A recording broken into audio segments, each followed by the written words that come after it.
제가 종종 설교 때 군대에서의 얘기를 예화로 많이 들었던 것 같아요. 그러니까 제가 어떤 집사님께서, 나이가 지긋하신 남자 집사님께서 저한테 그러세요. 목사님 군 생활 좀 제대로 하셨나 봅니다. 그러세요. 사실은 예비군대대에서 관리하는 그런 현역을 나오긴 했는데요. 좀 어떤 그런 건 있는 것 같아요. 상대적으로 고통이라는 것은 자기 자신이 느끼는 게 제일 큰 고통 아닐까요? 남이 느끼는 고통보다. 군대 자체는 쉽지가 않습니다. 어디가 됐던 간에 산에 있기 때문에 춥고요. 겨울 되면 어디가 됐던 간에 그런 거죠. 그런데 저 같은 경우는 27살이라는 나이에만으로 그렇게 군대를 현역을 입대했다 보니까 그 나이에서 오는 좀 상대적인 박탈감이 좀 있었던 것 같아요. 그러니까 나름대로 좀 어려움을 경험했던 것 같고, 그럼에도 불구하고 신대원 2학년을 마치고 전도사의 직분으로 군대를 갔다 보니까 군대라는 그 장소는 저에게 신앙인이 호소할 수 있는 가장 적격의 장소였던 것 같아요. 그래서 제가 군대에서 가장 은혜 받으면서 많이 공감하고 그렇게 은혜 받았던 말씀을 본 구절이 어디냐면은 시편이었던 것 같아요. 시편 말씀을 읽으면서 이 마음에 얼마나 제가 하고 싶은 말을 왜 이 시편 기자는 다 알고 이렇게 하고 있지? 이런 사이다 같은 그런 마음을 받았던 기억이 있습니다. 오늘 본문도 저에게는 참 그렇게 사이다 같은 말씀이었는데요. 1절 말씀 보세요. 시편 기자의 첫 마디가 이렇게 시작하는 거죠. 앞으로 어떻게 이 시편 기자의 글이 흘러갈지 좀 암시를 하고 있는 것 같아요. 여호와여, 어찌하여야 멀리 서심이 어찌하여 환난 때에 숨으시나이까? 어찌하여 하나님 이렇게 하십니까? 이 어찌하여라는 표현은요, 신앙인이 하나님을 향해서 어떤 것을 비탄하며 자신의 그 답답한 마음을 호소하고 있는 그런 느낌을 주고 있죠. 하나님, 제게 어찌 이런 일이 있는 겁니까? 하나님, 하나님의 백성에게 왜 이런 어려움이 있는 겁니까? 어찌하여 언제쯤 돼야 이 어려움이 해결되는 겁니까? 시편 기자의 표현을 보니까 좀 어떠세요? 어떤 느낌을 받으세요? 저렇게 해도 되나? 하나님께? 그런 마음 좀 받지 않으세요? 하나님을 향해서 경건하지 못한 그런 발언을 하는 것 같이 보이시나요? 흥미로운 사실은 이 어찌하여라고 번역된 히브리어 라마라는 이 표현이 이 구약 성경 전체에 653번이나 쓰였더라고요. 어찌하여, 이 표현 라마. 보통 이 부정대명사적인 표현으로 쓰이면은 그냥 막연한 뜻으로 무엇을 그냥 이렇게 번역이 되는데, 이게 의문 대명사로 쓰이게 되면 오늘 본문처럼 어찌하여 이렇게 긴박한 마음에 어떤 호소를 하는 그런 장면으로 번역이 되는 거예요. 그래서 이 표현 라마라는 단어는요, 이 다윗도 사용을 하는데 시편 22편 2절에서 이렇게 해요. 이 라마를 사용하는데, 내 하나님이여 내 하나님이여 어찌 나를 버리셨나이까? 어찌 나를 멀리하여 돕지 아니하시오며 내 신음소리를 듣지 아니하시나이까? 다윗이 이런 어려움을 어찌, 이 라마를 사용하고 있는데, 이 성경에 나오는 이 고난받는 사람 대표적인 대명사가 누구죠? 욥이잖아요. 욥은 썼을까요? 안 썼을까요? 당연히 썼죠. 욥기 3장 11절입니다. 어찌하여 내가 태에서 죽어 나오지 아니하였던가? 어찌하여 내 어머니가 해산할 때에 내가 숨지지 아니하였던가? 자신의 인생을 저주하며, 야, 내가 어찌하여 이런 고난을 받도록 이렇게 이 땅에 태어나게 됐는가? 뭔가 좀 불경건해 보이는 것 같으신가요? 그리고 훗날 예수님께서도 이 표현을 아람어와 섞어서 이렇게 사용하시는데, 이 라마를 어디서 쓰셨을까요? 십자가 위에서. 마가복음 15장 34절입니다. 제9시에 예수께서 크게 소리 지르시되 엘리 엘리 라마 사박다니 하시니, 이를 번역하면 나의 하나님 나의 하나님 어찌하여 나를 버리셨나이까? 예수님도 쓰셨어요. 하나님과 동등하신 완전하신 인간 예수님께서도 십자가에서 당하는 극한의 절정의 고난 가운데 이 어찌하여 라마를 쓰셨다라는 거죠. 그러니까 오늘 시편 기자가 한 이 신앙인의 외침은요, 하나님을 향해 원망하고 어떤 불경건한 그런 모습이 아니고요, 신앙인으로 하는, 절규하고 있는 하나님을 향한 믿음의 호소인 것입니다. 여러분, 정말 감당할 수 없을 것 같은 절망을 인생이 경험하게 됐을 때 신앙인이 할 수 있는 가장 보편적인 반응이 바로 이 어찌하여가 아닐까요? 하나님께 부르짖는 거죠. 하나님의 자녀가 아버지 하나님께 어려움을 호소하고 자신을 구원해 줄 것을 이렇게 외치는 것이 어찌하여인 것입니다. 인간적인 어려움을 하나님께 나아가서 다 털어놓는 거예요. 이런 행위를 다른 말로 바꿔본다면 하나님과의 인격적인 소통이라고 할까요? 기도할 때 그저 그냥 체면 차리고 무게 잡고 하나님 저 괜찮습니다. 다 이 하나님께서 해결하실 것을 믿습니다. 그냥 이렇게만 하는 것이 아니고요. 하나님께 나아가서 하나님 저 너무 힘들어요. 하나님 어찌하여 제게 이렇게 하십니까? 언제쯤 이 어려움을 극복하게 해주실 겁니까? 하나님께 나아가서 결국 승리하게 하실 그 하나님을 신뢰하는 가운데 어떤 부모님께 나아가서 시시콜콜 다 아뢰는 어떤 소녀의 감성이랄까요? 그런 가운데 좀 더 인격적인 소통이 하나님과의 기도 속에서 이루어지지 않을까요? 그럼 오늘 시편 기자는 도대체 어떤 환난에 처해 있는 걸까요? 도대체 얼마나 어렵길래 이런 소통을 하나님께 하고 있는 걸까요? 인생이 경험하는 많은 환난들이 있죠. 많은 환난들이 있어요. 어떤 경우는 자연재해를 통해서 어려움을 겪을 수도 있고, 어떤 경우는 불의의 사고를 통해서 이 환난을 경험할 수가 있어요. 그런데 대부분 이 환난, 인생이 경험하는 이 환난 가운데는 사람을 통해서 겪는 경우가 더 많은 것 같아요. 그렇죠? 가족을 통해서 환난을 경험할 수도 있고, 믿었던 친구를 통해서 배신을 당하고 이 환난을 경험할 수도 있고요, 혹은 어떤 악인에 의해서 핍박을 받거나 어려움을 당하고 심지어는 죽임을 당하기까지 사람을 통해서 인간 관계 가운데 이 환난을 당하는 경우가 참 많은 것 같아요. 오늘 시편 기자가 토로하는 내용은 모두 사람에 의해서, 악인에 의해서 당하는 고통이에요. 그래서 이 악인들의 행태에 대해서 크게 세 가지로 우리가 정리해 볼 수 있는데, 첫 번째 고발하는 그 내용은 이 악인들은요, 하나님이 없는 인생이라는 거예요. 하나님이 없는 인생. 3절 보세요. 여호와를 배반하며 멸시하나이다, 이렇게 고발하고 있어요. 그들이 여호와를 배반한대요. 하나님을 멸시한다는 거예요. 초지일간 여호와께 죄를 짓는 사람들에 대해서는 배반한다는 표현을 쓰지는 않죠. 그렇죠? 그러니까 겉으로는 뭔가 하나님 앞에 경건한 것처럼 보였을지도 모르겠어요. 그러니까 배반한다라는 거죠. 4절 보세요. 교만하게 짝이 없대요. 교만하게 짝이 없어요. 하반절 특히 보시면 모든 사상에 있어서 하나님이 없다 하나이다. 그들의 모든 생각과 마음과 행동의 모든 형태들이 다 하나님이 없는 그런 행동을 하는 거죠. 6절입니다.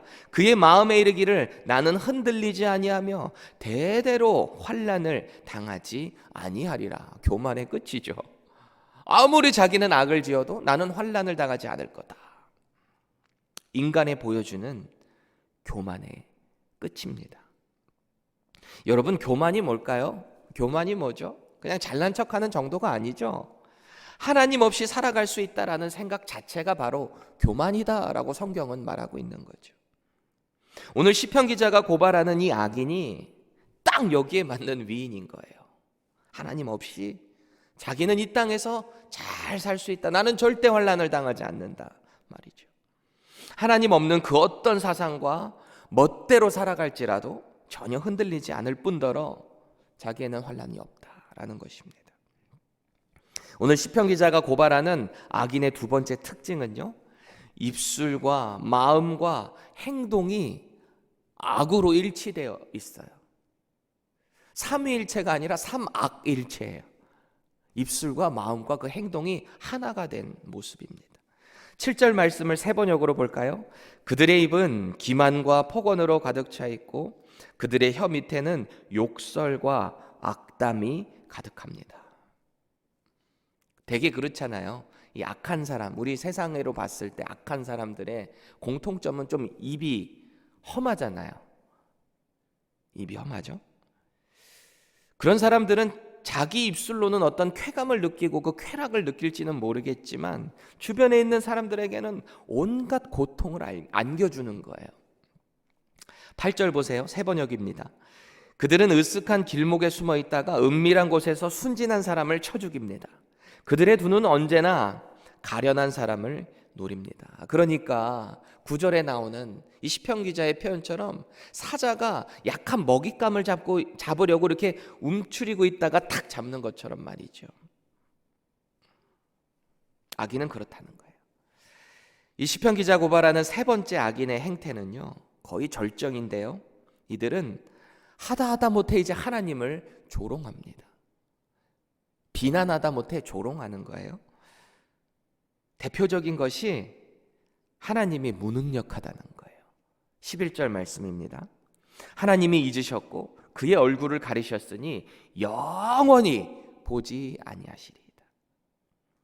이런 모습 주변에서 많이 보죠. 어떤 자연재해가 일어났을 때 자기들의 생각대로 판단대로 하나님이 계시다면 이런 일이 일어날 수가 있는가? 하나님이 계시다면 코로나를 통해서 저 어린아이, 저 아이들이 무슨 죄가 있다고 저런 아이들까지 다 죽어나가야 하는가? 라고 말이죠. 이들의 깊은 생각에는 하나님의 존재 자체를 부정하는 것도 있지만 설사 하나님이 있다라고 한다면 그는 공의롭지가 못하다. 악한 자만 죽여야지 왜 죄 없는 사람들도 죽이는가라고 말이죠. 자기가 제일 잘난 거예요. 그리고 그분의 하나님의 전지전능하신 능력을 비웃으면서 무능력하다라는 거예요. 그래서 심지어는 그러는 거죠. 그런 신이 있다면 나는 믿지 않겠어. 주변에 있으시죠? 그런 분들. 오늘 이 악한 자들 가운데 환난당하는 시편 기자는요, 드디어 그 하나님의 직접적인 간섭하심을 호소하고 있어요. 12절입니다. 여호와여 일어나옵소서. 하나님이여 손을 드옵소서. 가난한 자들을 잊지 마옵소서. 하나님의 직접적인 간섭하심, 하나님의 해결하심을 간구하고 있는 거예요. 자기 자신을 가난한 자, 즉 고통당하는 자로 표현을 하면서 이 악을 저지르는 악한 자들을 심판해 달라는 거죠. 동시에 14절 보세요. 주께서 보셨습니다. 주는 재앙과 원한을 감찰하십니다. 라고 그래요. 여기 감찰하다라고 쓰인 히브리어 나바트라는 단어는요, 이 악인들은 눈을 가리고 하나님을 향해서 보지 않는다라고 조롱하지만 이 시편 기자는 하나님은 나바트, 감찰하시는 분이십니다 그래요. 이 뜻이 뭐냐면 열심히 바라보다, 주목하다라는 뜻이에요. 시편 기자의 고백이죠. 악인들이 하나님을 향해서 여호와는 얼굴을 가리고 영원히 보지 않는다 그렇게 조롱하지만 시편 기자는 확실히 믿는 거예요. 여호와는 보셨습니다. 그것도 그냥 보신 게 아니라 확실히 주목해서 보고 계십니다 라는 믿음의 고백을 하고 있는 거죠. 그래서 16절에서 하는 시편 기자의 고백은 그 아픈 고난의 터널을 지나면서도 흔들리지 않는 신앙의 절정의 고백인 것입니다. 여호와께서는 영원 무궁하도록 왕이십니다 라는 거죠. 설사 내가 인생 가운데 경험하는 이 절망을 지날지라도 여호와 하나님은 우리를 감찰하시는 영원한 왕이십니다. 공의로우셔서 악인을 반드시 멸하시는 영원하신 우리의 왕이십니다. 그렇게 고백하는 거예요. 의인은 결국 승리한다라는 것을 믿음으로 고백하고 있는 것입니다. 여러분, 사실 우리도 하나님 없이 살아가면서도 세상에서 잘 되는 사람들 보면 마음이 답답할 때 있잖아요. 그들의 입술에는 온갖 죄악을 쏟아내고 마음은 어떻게 해야 상대를 짓밟고 일어설까 궁리만 하는 그런 사람들을 보면서 좀 마음이 어려울 때 있으시죠? 그런 사람들은 세상에서 잘 되는 거 볼 때 하나님 뭐 하시나? 저런 사람들 좀 빨리 심판하시지. 그럴 때 있지 않으세요? 사실 이 땅에서 의인과 환난, 의인이 당하는 환난, 그리고 악인이 이 땅에서 잘 되는 것처럼 보이는 이 두 가지는 좀 딜레마 같지 않으신가요? 또 이것 때문에 많은 사람들이 실제로 하나님을 섬기다가 교회를 다니다가 교회를 떠나는 경우가 종종 있어요. 이런 하나님이라면 내가 안 믿겠다 이러면서 떠나가는 사람들 종종 있어요. 마치 하나님은 영적인 일에만 관여하시는 것 같고 인생이 경험하는 실제적인 그 영역에 있어서는 하나님은 무관심하시다라고 오해할 때가 있다라는 거죠. 하나님을 섬기는 의인들에게는 좀 보편적으로 기도하면 좀 물질도 주시고 어려움 당하면 좀 기도하면 좀 즉각 해결도 해주시고 그러면 좋을 텐데 좀 그렇지 않을 때도 많잖아요. 어려움 당하고 답답하고 10년이 지나도 20년이 지나도 기도 제목이 응답되지 않을 때 혹시 있지 않으신가요? 그런데 우리는 정말 그런 샬롬을 마음 가운데 응답을 통해서 누리고 싶은데 안 될 때 있잖아요. 성경이 말하는 완전한 샬롬은요, 예수님이 다시 오시는 그때에 영적으로 완전히 육적으로 모든 이 세상의 물질적인 것들이 그제서야 이루어진다라고 성경은 말해요. 그때 완전한 샬롬이 회복되는 거예요. 지금 이 땅 가운데는 우리의 마음 가운데 어려움이 있고 답답할지는 몰라도 완전히 회복되는 그때가 반드시 있다라고 성경은 이렇게 말하는데요. 요한계시록 7장 17절 보시겠습니다. 이는 보좌 가운데에 계신 어린 양이 그들의 목자가 되사 생명수 샘으로 인도하시고 하나님께서 그들의 눈에서 모든 눈물을 씻어주실 것입니다. 완전한 회복이 예수 그리스도께서 다시 오시는 그때에 새 하늘과 새 땅을 통해서 이 땅이 완전히 회복되는 거예요. 그때는 악인이 없어요. 하나님의 완전한 심판이, 예수 그리스도의 심판이 그제서야 이루어질 것이다. 그렇게 되면 하나님을 섬기는 의인들에게 그들의 눈에서 눈물을 모두 씻어주시는 그때가 있다라는 것입니다. 지금은 답답하고 어렵고 이 환난이 도대체 언제 끝날까 어려울지는 모르겠지만요, 의인은 승리자 되시는 그 여호와 하나님, 다시 오실 예수 그리스도를 의지하고 그 승리를 만끽하는 거죠. 그래서 설사 이 땅에서 어려움이 있을지라도 하나님 어찌하여 제게 이런 일이 있습니까? 이런 고백을 할지는 몰라요. 하지만 결국 승리하게 하시는 여호와 하나님을 의지하는 것입니다. 현재 어떤 환난 가운데 계신가요? 도대체 이 답답한 기도 제목이 언제 풀릴까? 어려움 가운데 계신 분 있으신가요? 우리의 영원한 왕 되시는 여호와 하나님을 신뢰하시기 바랍니다. 다시 오실 예수 그리스도께서 지금 우리가 당하고 있는 이 우리가 해결되지 않아서 흘리고 있는 눈물을 반드시 모두 닦아주실 때가 있다는 것을 믿으시기 바랍니다. 이 믿음 가지고 오늘도 승리하는 의인의 삶, 신앙인의 삶을 살아가는 저와 여러분들 되시기를 축복드립니다. 기도하겠습니다. 하나님, 오늘도 말씀 가운데 우리가 용기를 내서 믿음의 한 발자국 한 발자국 걸어 나갈 수 있기를 간절히 원합니다. 인생이 연약해서 하나님 앞에 우리가 믿음의 토로를 할 때가 있을 때 우리의 마음을 다잡아 주시고 오늘도 말씀 가운데 하나님께서 함께 하시고 결국 승리케 하시는 그분이심을 믿음으로 이겨내게 하여 주시옵소서. 오늘도 그렇게 믿음 주시는 예수님의 이름으로 기도합니다.